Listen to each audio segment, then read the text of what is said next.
Hey everyone! In this video, I'm going to show you how I was able to get Geode on iOS.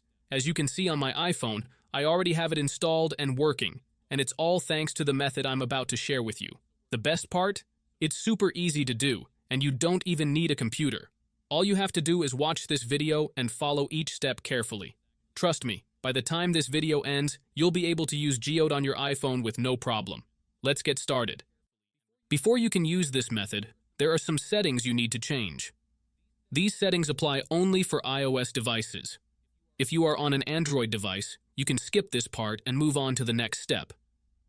Head into your settings, tap on General, and make sure that background app refresh is turned on, either for Wi-Fi or for both Wi-Fi and mobile data. This ensures the app can run smoothly in the background. Next, swing by your battery settings and switch off low power mode. This feature can slow down your device, which we definitely don't want happening. With these two settings tweaked, you're all ready to move on to the next step. What you need to do next is open up your internet browser. In my case, it's Safari. And go to the website called pluginrise.com.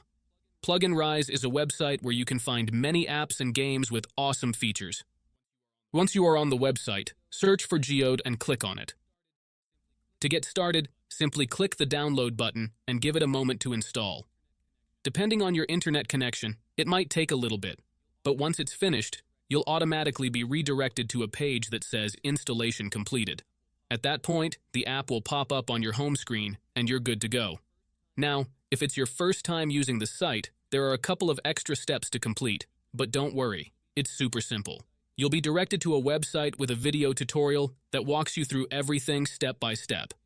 All you need to do is install a couple of apps from the App Store or Play Store, depending on your device. These apps are completely safe and secure, so there's nothing to stress about. Just follow the instructions and you'll have no trouble at all. So, that's it guys. If you enjoyed this video, make sure to leave a comment, like, and subscribe. Thanks for watching and see you next time.